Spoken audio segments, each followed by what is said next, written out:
dal leen ak jàmm mbokki internet yi safo di seetaan Buzz M TV xibaar yi ñu leen koy dégtal li nga xam ne tukkee na fële sa conseil constitutionnel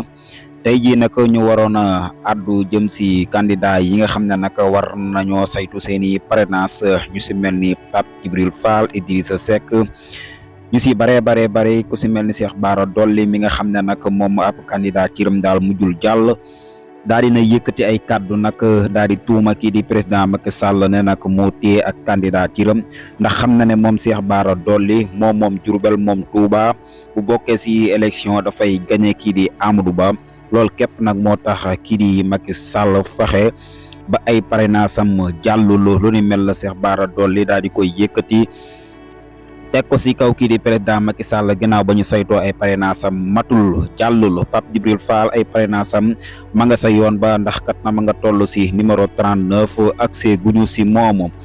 ki nga xam ne nag moo di Sandiogou borom chronique yi moom nag dafa dikkaat nag si li nga xam ne xewoon na démb si làmb ji daal si def ab analyse jàngat bu amam solo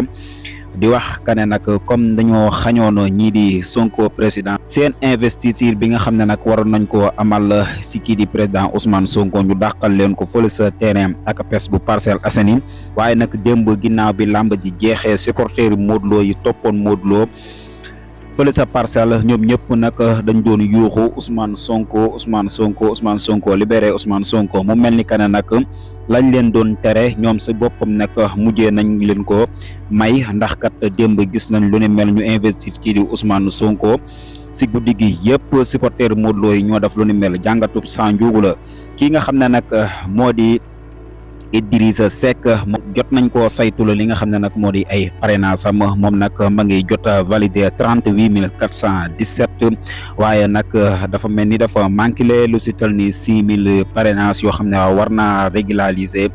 lu ni mel bu ko matalut nag moom mi di Idrissa Seck ak candidat ciiram moom dafay mujjee neen moom Idrissa Seck du mën a bokk si yile élection mu nekk nag loo xam ne dina bett ñu bare moom mi di Idrissa Seck ndaamal Kajoor li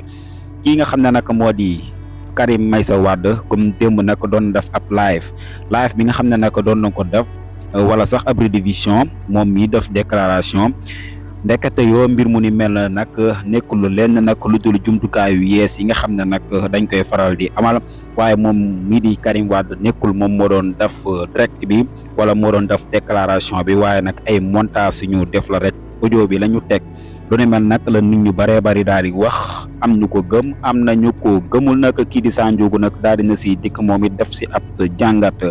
ma ngay wax ka ne nag kii di Karim Wade déclaration bi nga xam ne am na ko def na ko patriote yi képp ñoo ko may bës ñoo tax sax nit ñu bare suivre ko affaire montage yi ñuy wax si moom patriote yi ñoo ko génne di ko publier waaye buñ si maanu woon ay mbiram kenn du ko yëg muy wax sax patriote yi nañ ñu bàyyi di faral di def lu ni mel te ñuy fokki si seen candidat te bàyyi candidat yi jàmbur yi ndax ñoom kat ñoo leen di may sax bës bi nga xam ne ñoo ngi koy faral di